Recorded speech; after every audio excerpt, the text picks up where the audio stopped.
And there it is. We get the job done against Fulham, but let me tell you this. Let me tell you this. It was a game of two halves, all right? It was not a, breeze throughout. The scoreline may reflect that, but trust me, if you watch that game, you know that was a game of two halves. Even though we scored the same amount of goals in the first half and the second half, and we didn't concede throughout the whole game, brother, the first half was not for the weak. It was not for the weak, bro. I was honestly stressing. And look, Fulham at home has been a fixture that, for some reason, has just haunted us for the last few years. Last year, we lost against them to a Muniz last-minute dagger. I think, what was it? We were 1-0 up from a Cole Palmer goal. And then, I think Harvey Wilson got one. And then Muniz in the last minute on some random counter-attack. We literally had the ball with 30 seconds left of extra time, and Sanchez just gives it away. Horror. Honestly, that was the start of our downfall last season. Season before that, the Poch season, look, we got the job done against Fulham at home. But that was probably one of the scrappier wins we got that year. It was 1-0. It was a cagey game, and we won because of a Palmer penalty. The season before that, of course, the Graham Potter season, I think Fulham did the double over us. Or actually, if I remember correctly, I think Fulham beat us away, and then at home we drew 0-0.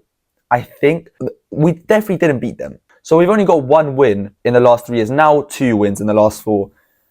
But Fulham always give us a game. Marco Silva knows how to play against us. I don't know how. I don't know why we keep changing manager each year, trying to catch him off guard. He's always there. He's always got the game plan right.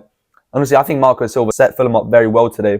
But look, on that first half, it was horror on all accounts. Attack, midfield, defense was just all over the place. And look, for the first 20 minutes, we're like, okay, Chelsea, we started off decently at the start. But the more the first half went on, the more Fulham grew into the game. And then, of course, they got the goal, which was disallowed. Controversial decision. Look, my opinion doesn't really matter at the end of the day. Look, I'm a Chelsea fan. I'm always going to try to side with whoever gives the decision that benefits Chelsea. I'm always going to just try cope in that way. Look, there is contact there from Muniz to Chalobah's ankle. It's pretty careless, like the referee described. I do also empathise with him, though, because there isn't much he can really do. He has just performed a little trick. It's kind of where his foot was going to land anyway. Chalobah comes in a little bit late. I don't know with that. I don't know, guys, honestly. But my head was steaming, so I am so pleased that it was disallowed. Honestly, we caught life. We really did. Because if that goes in, the game, I think, takes a whole different trajectory. Fulham sit back even deeper. We get more frustrated. And honestly, they could have probably just hit us with another counter-attack goal like that and probably won the game 2-0. I'm not going to lie to you. That's how the game was going if that goal went in or counted. It was a brilliant goal from, what's his name, Josh King. In fact, when I saw Josh King playing against United or something like that, when I saw him on the lineup, because I didn't watch the game, I was like, Josh King? This can't be the brother that was playing for Bournemouth and Everton. I thought he left the scene years ago, but no, apparently some 18-year-old. I don't know where they've got him from, but he seems like the real deal. And honestly, that was just such a calm finish. For his age as well, to cut inside. He's got Tosin. He's a big guy next to him. He just kind of shrugs him off and then catches Sanchez off guard at the near post. It was a great goal. But look, disallowed. Honestly, it took 7 minutes for them to check it properly.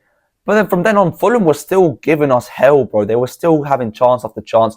And let me tell you, bro, Enzo Fernandez was honestly having the worst performance of his life up until the first goal for us. Because, look, anytime we won the ball back in our defensive third and we had some sort of chance to counter and Fulham was in some way all over the place, it always found its way to Enzo Fernandez leading the break, and he always messed it up. Whether he just overran himself, scuffed up a pass, so many times he just messed up an easy pass, messed up an easy dribble, made the wrong decision, and it punished us. For example, one of the counter-attacks we were going on, he just completely messes up the pass. Fulham themselves win it back. They start going on their own counter-attack, and it forces Caicedo to put a reckless challenge and concede a yellow card, which in the first half, you never want to play like Caicedo to concede a yellow card. So, yeah, Enzo, honestly, man, he was on course to have his worst performance in the Chelsea shirt, I'm convinced. And look, he started the season very shaky. I'm not going to lie to you. He's got, 2 goals, 2 assists now in 3 games, which is crazy. But I'm not going to lie, his performances don't really reflect that. Look, I'm not one of the guys who's being reactionary on Twitter and saying, "Oh, sell him to Saudi," or just get him gone next summer, or Madrid. Just, bro, this guy's our captain, man. When Reece James not playing, he still has great performances in him. He's got goal contributions in him. Whether you like it or not, without his goal contributions today, we draw 0-0. Maybe whether if Andre Santos was on instead of him, maybe we score some other way. You can't really predict that. But the fact of the matter is, both the goals today were Enzo Fernandez contributions. The first one, a great corner, which, by the way, he's been getting very good at those corners. Pretty much the Arsenal corners, just stooping them into the danger zone, the 6-yard box pretty much, and just causing havoc for the goalkeeper. And then once you're in there, you've got the big guys like Tosin, you've got Chalobah, even Joao Pedro as well. Both his goals in the Prem have been from that so far. And again, this time Joao Pedro just finds his way into the space, and it's a great header. I mean, he's sort of running backwards and he still manages to get the right positioning and power to head into the back of the net, but from there you really can't miss. But Joao Pedro for me was absolutely magnificent again today. But that's what I wanted to say. Enzo Fernandez, although he had a bad performance today, second half he did improve a lot, and I'm going to talk more about the second half later, but that is just one thing about Enzo Fernandez which you can't deny. Whether he has a stinker of a performance, whether he has a bad performance or even an average performance, you can't just rely on him to be there for a goal contribution when you need it. And I know that doesn't justify the bad performances, but in a way it kind of does. I mean, in a sense, like, you don't want him having bad performances week in, week out, because then obviously it's more of a detriment than it is, scoring a goal maybe once every 4 games or an assist. But in games like these, man, if you're having a bad performance, the least you can do is put in a great corner to get an assist, and then, step up to take the penalty and score it. So Enzo Fernandez, bro, he's my guy. I'm not going to switch up on him after this performance. And we got the win. And he got a goal and assist, so I cannot complain too much. But more on the rest of the team. I mean, again, the first half, everything looked shaky. The defence was poor. Tosin and Chalobah were messing up easy passes.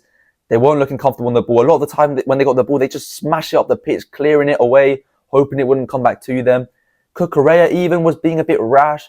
I mean, I think Cucurella had a great performance today, but in the first half, again, he was a little bit, all over the place, out of position at times, letting Castagna run loose. And I think we genuinely missed a guy like Palmer today. I think the attack in the first half was a little better, but they weren't really getting the service. Pedro Neto was forcing crosses sometimes, or sometimes couldn't even find the cross. He was having a frustrating first half. Joao Pedro, up until his goal, was also having a frustrating first half. When he gets on the ball, Joao Pedro, he's technically very gifted. He's got incredible in-game IQ. He reads the game very well, but he wasn't getting off the ball, so you couldn't really get him into the game in the first half, and he wasn't doing much. Esteval, for me, one of my man of the matches, probably top 3 performances today out of anyone on the pitch for Chelsea. I mean, he was so dangerous. Even in the first half, he was making dribbles that no one else was making, getting us into positions that no one else was putting us in. I think the one thing with Esteval that he just had to sharpen on a little bit, and of course he's still a teenager, so he will, is his decision-making in the final third. He has the dribble on lock. He has the one-on-one against the defender on lock. He can do that. He's got the confidence. He's got everything. It's just at the end, when it's the right time, I think at times he misses the right opportunity at the right time. He either takes a step too much, or he plays the wrong pass, or he shoots when he should pass, or he passes when he should shoot. That is one thing. If he refines, he would have scored today. He would have assisted today. I'm sure of it. Because in the second half, he had a fair amount of chances to score as well. He did. And again, they came from his own. It wasn't like he missed a tap-in or necessarily a one-on-one. It's him getting past his man, which is very promising, and then playing a shot, which is saved. So, very positive performance from Esteval, yet again filling in for Cole Palmer and warranting himself a spot over Gittins so far in the starting lineup. Moving on to the second half. Now, the second half started off much better. I mean, from the start, clearly Enzo Maresca tweaked the system and gave the boys a team talk, which they needed. And they took on. Because it was much more, like I said, more fluid. We were much calmer on the ball. We weren't forcing counterattacks. We weren't forcing playing through the lines. We were just playing the ball out wide and creating space in the middle.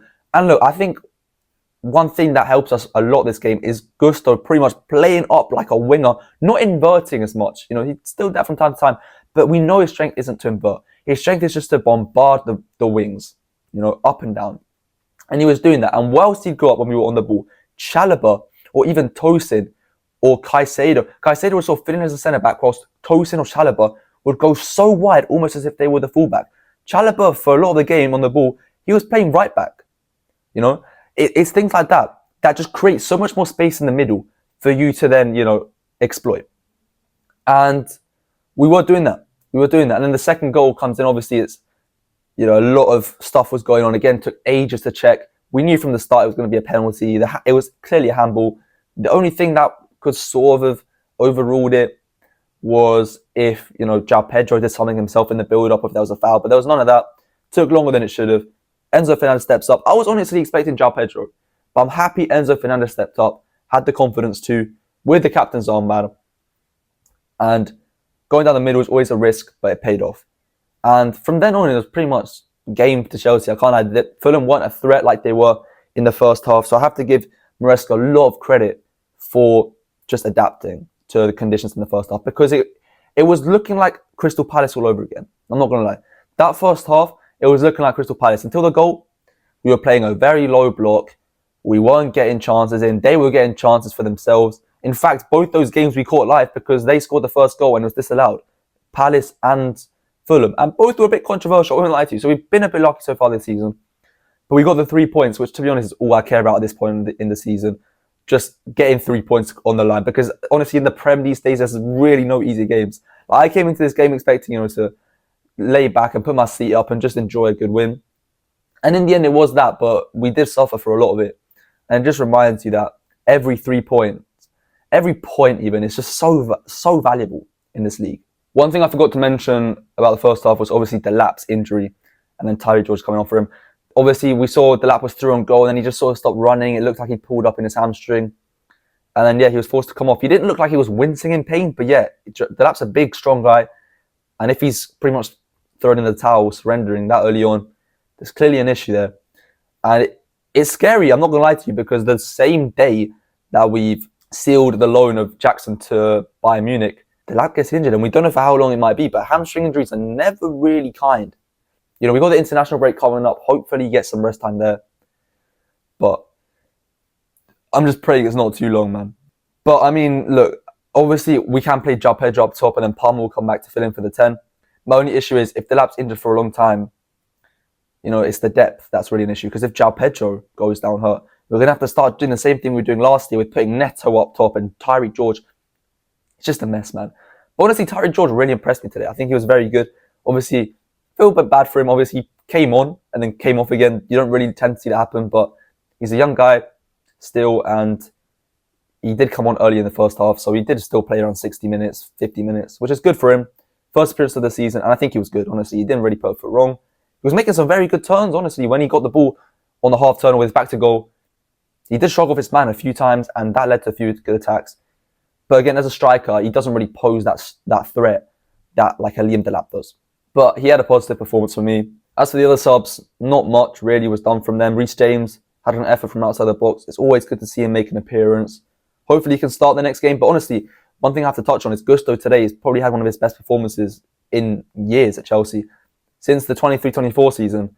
Last season wasn't his season at all. This game today, he was immaculate, honestly. Even in the first half, he was probably our best player. And he just looked a lot more confident on the ball. Defensively, he was very, very solid as well. So Malo Gusto, shout out to you, man. Great performance from him. But Gittins and Andre Santos came on as well. Didn't really do much, but they didn't have to. We were already 2-0 up. We were cruising at that point. It was just about playing safe, tracking back. But honestly, in that second half, I think we could have easily scored 2, 3, 4 goals. I genuinely, Joao Pedro had a few for himself where he was 1-on-1. Messed his mind up a little bit, waited a bit too long. Bernardo comes out. He had another few chances where he was offside for a couple of them. Esteval had his chances. Gittins had a strike, like I said, Reece James. It was a lot more promising in that half. But we got the goal that mattered, and we take the 3 points and the clean sheet. That's 2 clean sheets in 3 games and only 1 goal conceded. You could also look at it and say 4 goals conceded, because there's been 3 goals we've conceded that have been disallowed, which is kind of crazy. But hey, if they break the rules, they break the rules. So honestly, attacking-wise this season so far, 7 goals in 3 games, considering he scored none in one of them, is not bad. And conceding 1 goal is also very positive, considering Reece James isn't starting most of the games, hasn't started any. I think he's starting against Palace, and I think that's it. And Wesley Fofana and Badishir and these guys are also not really in the mix. So it's very positive to see, man. But I'm very happy with today's win. Not so much with the performance, but I'm happy. What I'm really happy about is the reaction at half-time to come back and just adapt to the conditions and get the win. Joao Pedro, for me, probably my man of the match. Just what a player, man. What a signing. The next I'm going to be putting on now, it's about to start Man United Burnley. I'll be making a reaction video to that. And yeah, we'll see how that game goes. But until then, I'll see you lot in a bit.